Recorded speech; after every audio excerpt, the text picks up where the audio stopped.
César González es poeta, es cineasta, es un artista indispensable de nuestra época. Escritor también, autor del fenómeno editorial para mí del año pasado, que es El Niño Resentido, su autobiografía, o más bien la primera parte de su autobiografía, porque la segunda es la que acaba de lanzar, Rengo Yeta.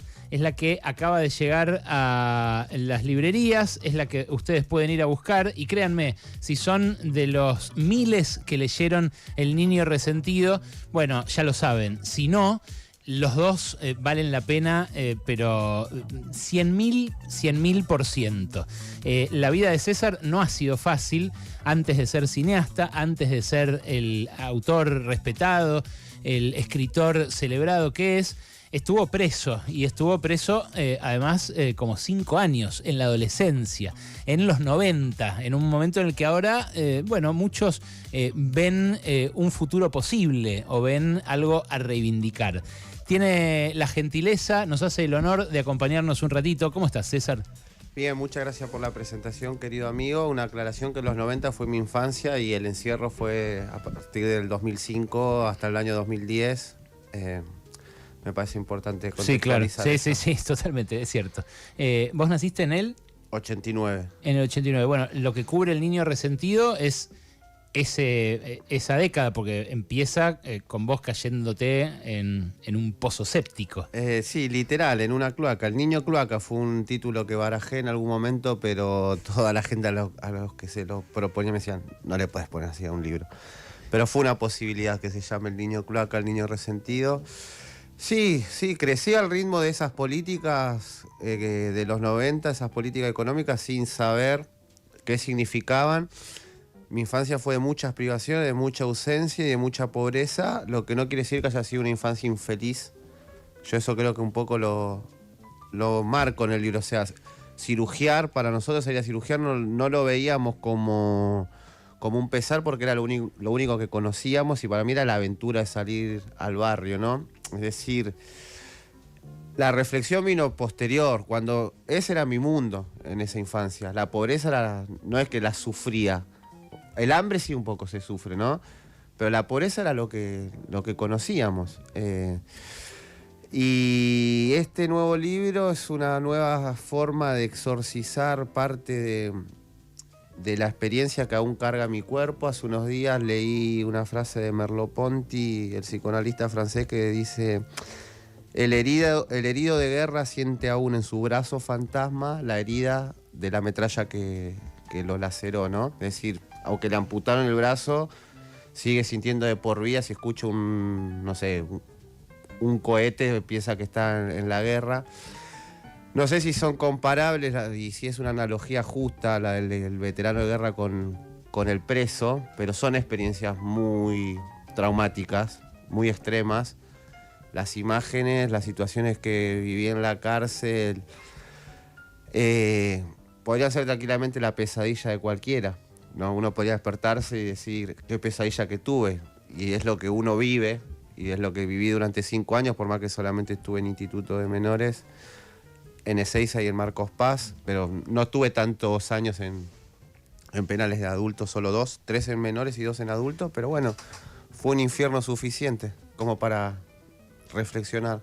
Bueno, en El Niño Resentido, en la primera parte, vos reflexionás mucho sobre el derecho a consumir, por ejemplo, sobre por qué se roba cuando se pasan privaciones. Y no te digo que haces una apología, porque no la haces. De hecho, aclarás que infligiste sufrimiento a gente, que está mal lo que te llevó en esas ocasiones a estar preso. Pero sí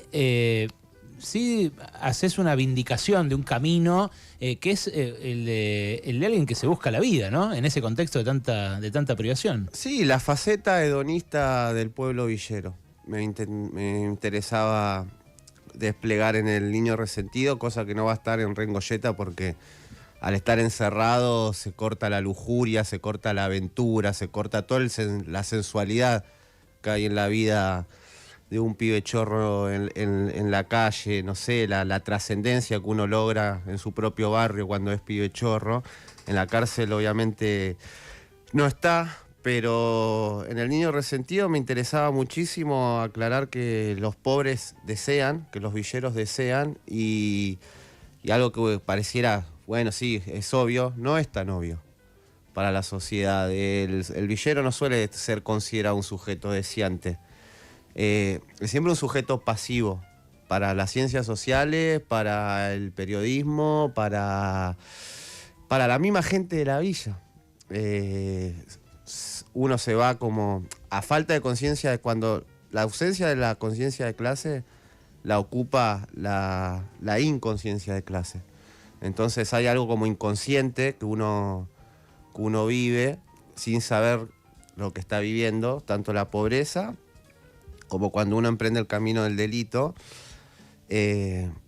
Después uno se da cuenta, o por lo menos la cárcel a mí me permitió darme cuenta lo que había hecho, lo que implicaba salir a robar tanto para mi cuerpo como para los semejantes, ¿no?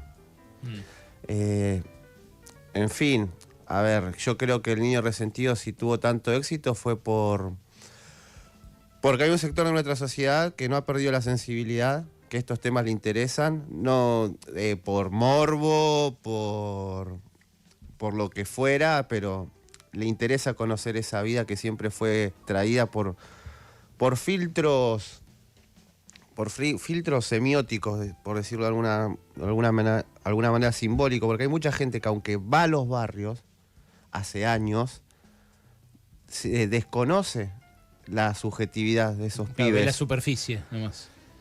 Sí, no que la ve. O sea, ve a los pibes, no es que no lo ve, es una cuestión de sensorialidad, de percepción. Yo siempre vengo diciendo, a manera irónica, por ejemplo, el capítulo de los saqueos, ¿no? Que también tocamos en el documental Diciembre, que llamó muchísimo la atención, que me han escrito de otros países para comentarme. Me han entrevistado en España por el lanzamiento que fue hace poco, El Niño Resentido allá. Un periodista me dijo, yo fui de los que más escribió sobre el 2001 en Argentina. Mirá. Nunca pensé en el punto de vista de los saqueadores. Me obligaste a reescribir y a repensar. Y yo... Esa Navidad feliz, ¿no? Exactamente, la Navidad dionisíaca y plebeya que sucedió en el 2001 para los pobres que saquearon. Y yo digo, pucha, porque pasaron 20 años y en Argentina hay miles de sociólogos, miles de cientistas políticos, miles de periodistas de investigación, y a nadie se le ocurrió. Entonces, ¿qué pasa que a nadie se le ocurre algo que estaba ahí, latente y vivo, estuvo siempre? Yo por un lado digo, qué bueno que nadie mira estas cosas, que nadie las piensa, porque yo con simplemente traer algo que no inventé la pólvora, ni fue un gran descubrimiento, era la versión del 2001 que se habló durante 20 años, que el vecino habló con su vecina, que en las familias, en las reuniones, cuando recordaban, ¿te acordás? El 24, el 2001, siempre estuvo ahí. Por un lado, la gente de los barrios nunca se animó a expresarlo, porque hay una maquinaria que no quiere que los villeros hablen de esas cosas. Como el orgullo, no sé si el orgullo, no es que orgullosamente salimos a saquear, pero fue el único momento de abundancia que yo recuerdo de toda mi vida en la villa, nunca vi la villa con tanta abundancia como en esa Navidad. Y entonces por un lado digo, celebro y a la vez me apena, celebro que, lo digo irónicamente, que estén dormidos los que encima, en teoría, están preocupados por estas realidades, de la realidad de los barrios populares, etcétera, etcétera. Bueno, en el primer libro, quiero decir, no es el primer libro de César, ¿no? Hay un montón de libros que les recomiendo leer. El fetichismo de la marginalidad es uno que he recomendado muchísimo acá, un libro de 2021, donde justamente más desde un lugar teórico desplegás, por ejemplo, por qué resulta tan influyente cómo hablan los pibes de los barrios, qué representa para ellos identitariamente, el trap, un montón de cosas súper interesantes de la cultura que después nos podemos meter, pero así como en el primero, como en El Niño Resentido, querías mostrar ese deseo acallado, ese villero deseante. Ahora, en Rengoyeta, ¿qué querés mostrar del preso? Mirá, si la realidad de los barrios populares ha sido fetichizada históricamente, ¿qué podemos esperar del mundo de la cárcel, ¿no? Y no solamente por algunas series puntuales, que es como, viste, estoy como todo el tiempo me van a querer preguntar el marginal. Sí. Es aburrido que solamente una serie para pensar, a mí me aburre, Sí. porque estos son temas históricos, temas que no tienen que ver con la realidad de un país. Entonces, una serie de un país no puede reflejar absolutamente nada, porque ya anteriormente había un montón de estereotipos, previo a cualquier serie, eran preexistentes los estereotipos a esa serie. Y hay una cosa fetichista, fagocitada, perversa de la clase media, porque ya viste, la clase alta no está en cualquiera, no existen más las Victoria Ocampo, viste, ese Sí, tipo sí. de clase alta, Hay culta. poca inquietud respecto del resto de la sociedad. en la Sí, élite. no, se volvieron muy grasas la clase alta en Argentina. Bueno, más brutos, sí. Sí, Por lo menos más brutos. pero la clase media mantiene, Sí. creo yo, en Argentina, ¿no? Su solidez intelectual, su solidez cultural, educativa, más allá de todo, y científica. Y el mundo de la cárcel es un mundo que siempre fue pensado y traído a reflexión con mucha perversión para mí. Ahí, ¿no? Se proyecta en la cárcel, se transfiere en términos psicoanalíticos en la cárcel un montón de fantasmas propios de la clase media. La obsesión con igualar la analogía de la cárcel y la violación habla mucho más de quién proyecta que de los presos, ¿no? ¿Por qué proyecta inmediatamente violación y homosexualidad en la cárcel? Para mí tendría que hablarlo en terapia esa persona que proyecta eso. Y el terapeuta tiene que tener al menos una formación marxista para poder responderle algo interesante. Claro. Que en Argentina se puede encontrar. Hay una tradición de psicoanálisis y marxismo. Es cierto. Entonces, primero y principal... Querías desarmar eso. Desarmar la cuestión de las violaciones en la cárcel me parece esencial, porque es todo lo contrario. En la cárcel es el sumum, es el oráculo de Delfos del patriarcado, del machismo, del macho heteronormativo. ¿Me entendés? ¿Cómo es que se construye una imagen que compran no solo los medios de comunicación, la sociedad, escritores, cineastas, de que la cárcel es así, cuando es todo lo contrario? Te matás por ver quién es más macho. ¿Me entendés? Te matás después de una visita si vos le miraste la mujer a tu compañero. Entonces, ¿por qué a nadie? Y ahí donde vuelvo a celebrar que a nadie le importó profundizar en cuestiones que estaban a mano, ni a los propios presos nunca se animaron. Obviamente que hay razones por qué no se animaron a contar su propia historia, porque yo digo, hay pibes que vivieron cosas más tremendas de las que viví yo.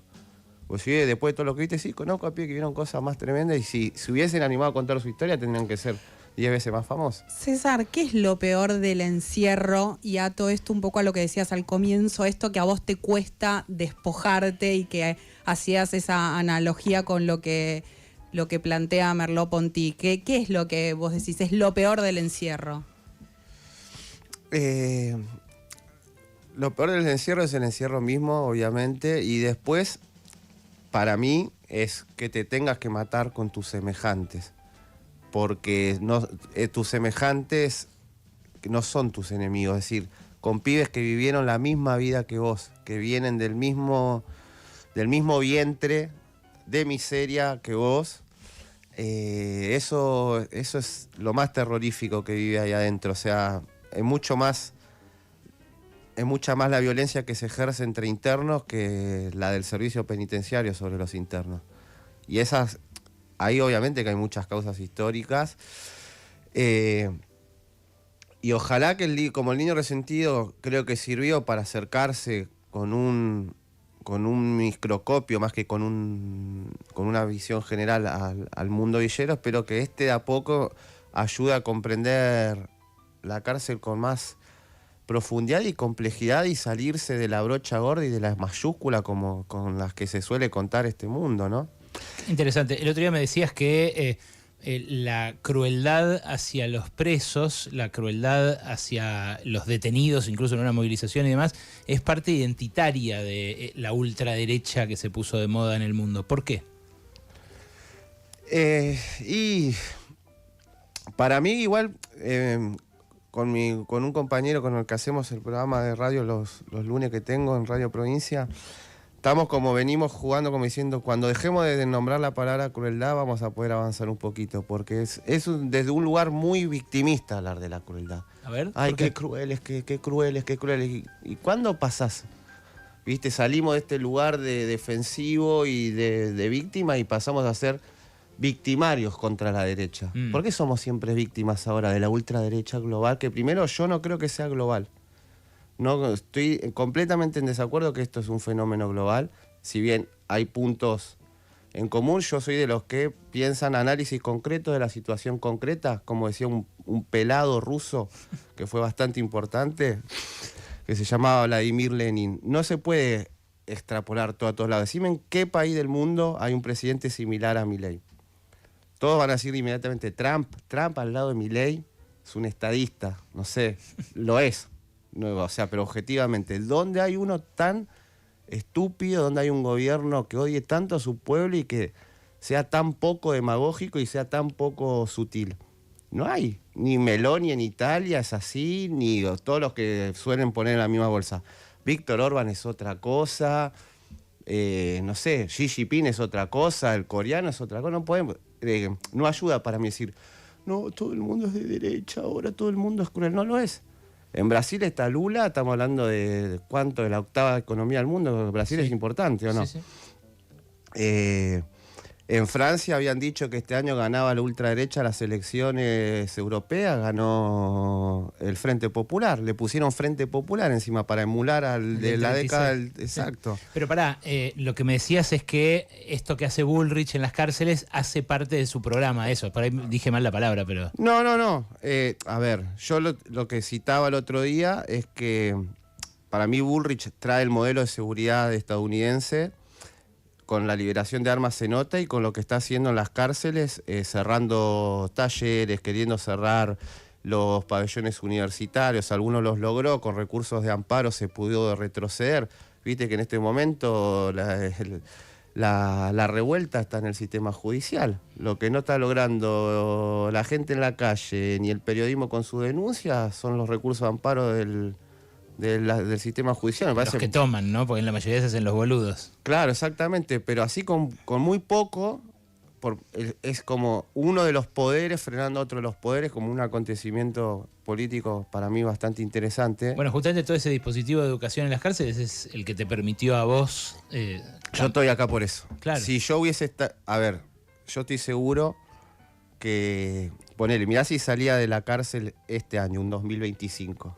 No creo que hubiese sido lo mismo. Yo salí en el 2010 y el bien, o sea, la moda era decir ningún pibe nace chorro. Hasta los de derecha, o sea, me invitaban todo el tiempo de los medios hegemónicos de derecha a que yo cuente mi historia y no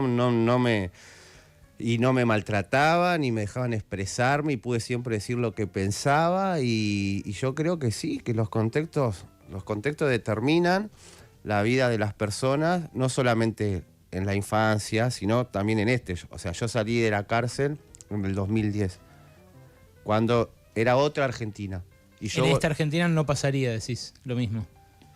Y me permito dudar. Claro. Me permito dudar y en esa duda entra también la posibilidad de decir no, de que no hubiese tenido tanta repercusión, tanto apoyo, porque el etos no solamente... político por lo del gobierno, es que había un etos social diferente. ¿Cuánto condiciona la mirada del otro en ese sentido?